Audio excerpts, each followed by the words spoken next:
ఈరోజు మా అమ్మగారు వాముజావ చేస్తున్నారు. దీనికోసం ముందుగా పోపులో ఉల్లిపాయలు, పచ్చిమిరపకాయలు, మినపప్పు, ఆవాలు, జీలకర్ర, ఎండుమిర్చి వగైరాలన్నీ వేసి ఆయిల్ వేసి బాగా ఫ్రై చేయాలి.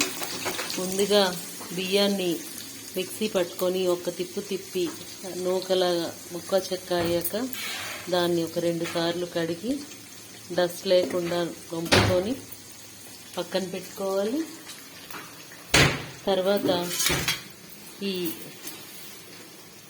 స్టోన్ గ్రైండర్లో చిన్న రాతి రోల్లో అల్లం, వెల్లుల్లి కచ్చపచ్చగా దంచుకోవాలి. వాము కూడా వెయ్యాలి. అమ్మ వాము వేసావా?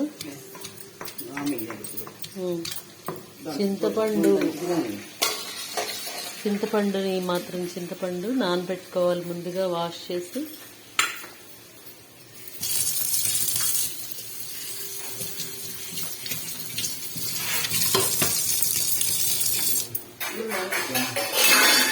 ఇలా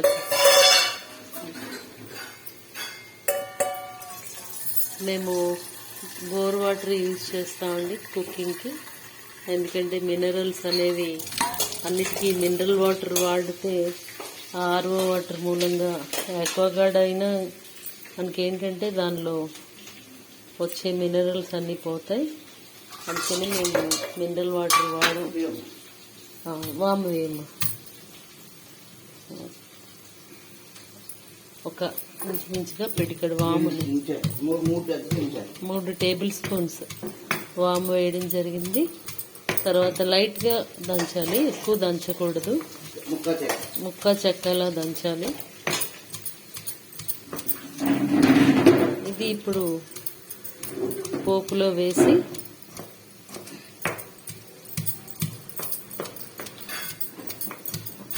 మంచి వాసన వస్తుంది వాములోంచి, వెల్లుల్లి ఇంకా అల్లంలోంచి.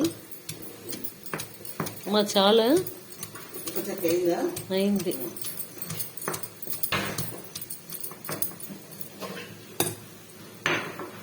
వేసేయమంటావా పోపులో?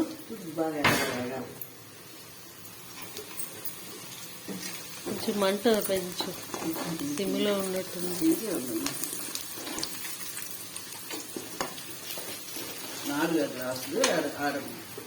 ఏంటి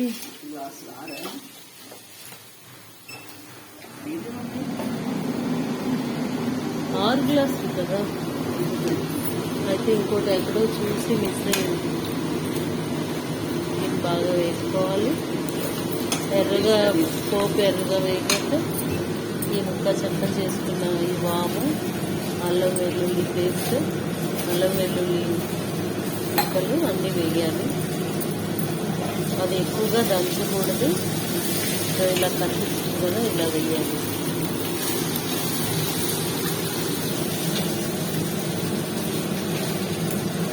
మంచి వాసన.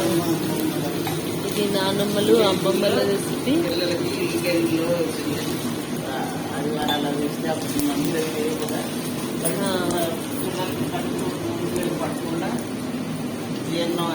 చెప్పు మమ్మీ, చూడు చెప్పు. ఇది విలేజెస్లో పిల్లలకి జీర్ణ వ్యవస్థ అన్ని కడుపులో పురుగులు పట్టకుండా, మా చిన్నప్పుడు మా అమ్మమ్మలు నాన్నమ్మలు తెల్లవారి తినకుండా కడుపుతూనే తెల్లవారి 7 గంటలకు 8 గంటలకు తినిపించేవారు. మార్నింగే బ్రేక్ఫాస్ట్ వాము జావ చేసేవాళ్ళు అనమాట. ఓకే.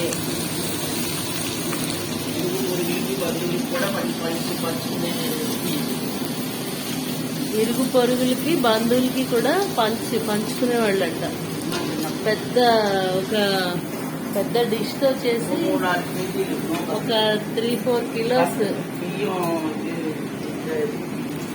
బియ్యం పట్టించి తీసుకొస్తే దానికి తిరిగి చిన్న ఒకటి వచ్చేది శాఖ చివర. అవన్నీ పువ్వు వేసి ఒక కొంచెం 2 గుంటాలు నూకలైతే కూర్చుంటే ఒకసారి మా అమ్మ చేసేది, అమ్మమ్మ వాళ్ళ రైస్ మిల్లులో. Okay okay.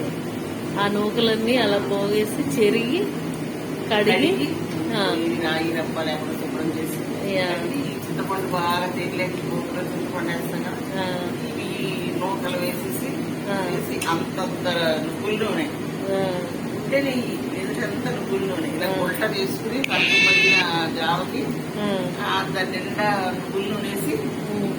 తినేవాళ్ళం పోటీలు పడి. మా చిన్నప్పుడు కూడా మా అమ్మమ్మ గారు వాళ్ళ ఊరు వెళ్తే అక్కడ పెందుర్తి విశాఖపట్నం జిల్లా అక్కడ గొరపల్లి అనే గ్రామం. అక్కడ వర్షాకాలంలో పిల్లలందరికీ కూడా ఇదే రెసిపీ చేసేవాళ్ళు. ఆరోగ్యం అందులో పసుపు కూడా వేసేవాళ్ళు. పసుపు, చింతపండు, వాము, జీలకర్ర, అల్లం ఇవన్నీ వెల్లుల్లి అన్ని వేసి చేసేవారు. మేము కూడా పోటీలు పడి మనవలంతా కూడా కూర్చొని తినేవాళ్ళం. ఇది చాలా మంచి రెసిపీ, చాలా టేస్టీ రెసిపీ, ఎక్కువ ఆరోగ్యమైన రెసిపీ. ఆరోగ్యం, ఆనందం అన్నీ కూడా ఉంటాయి. హెల్త్, వెల్త్ అన్నీ కూడా ఉన్నట్టు ఫీల్ అవుతాం పిల్లలు కూడా పెద్దవాళ్ళు కూడా. ఇప్పుడు చింతపండు పులుపు వేస్తున్నారు.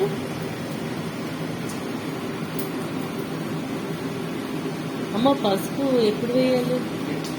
చింతపండు పులుసు వేసాక నేను వేయనా? నీళ్ళు నీళ్ళు వేయాలా? నీళ్ళు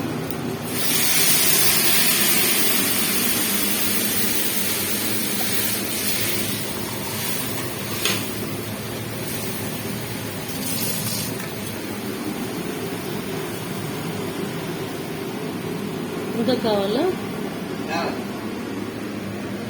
నీటికి కొలత ఏముండదు. జావ బియ్యం కింద మెత్తపడే వరకు మంచి మంచి నీళ్ళు కావాలంటే చూసుకోవచ్చు.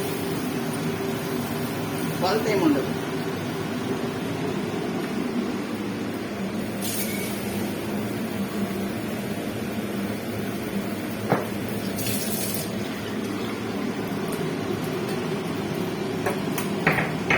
వేసి నేను వేస్తాను, నేను వేస్తాను. పట్టుకోలేదు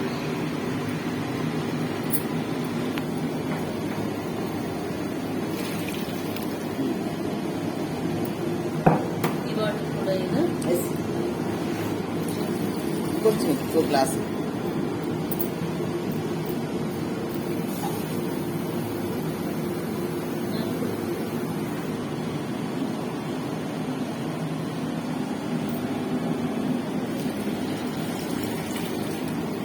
కావాలా? సార్ నేను ఉప్పు వేయి ఉప్పు వేయి.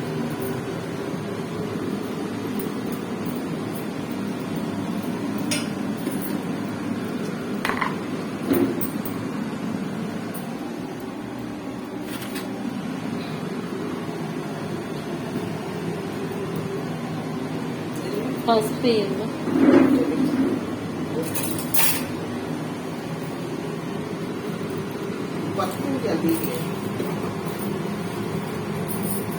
చూడు చూడు ఒకసారి చూడు ఉప్పు. అదే ఎన్ని చెంచాలు వేయాలి? 3 చెంచాలు ఉప్పు వేస్తున్నాను. పెద్ద చెంచా ఒక స్పూన్ పసుపు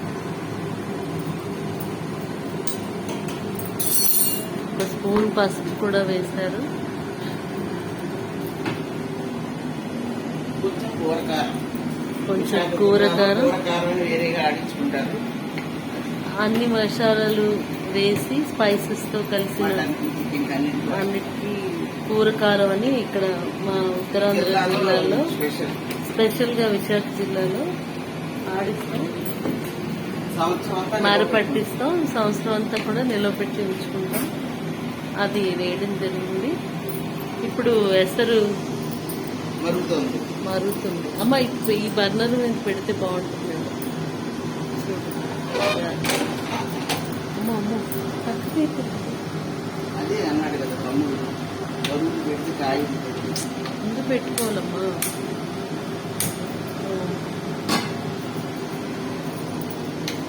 నువ్వు పట్టుకోకమ్మా, నేను పట్టుకుంటాను. పర్లేదు ఏం కాదు.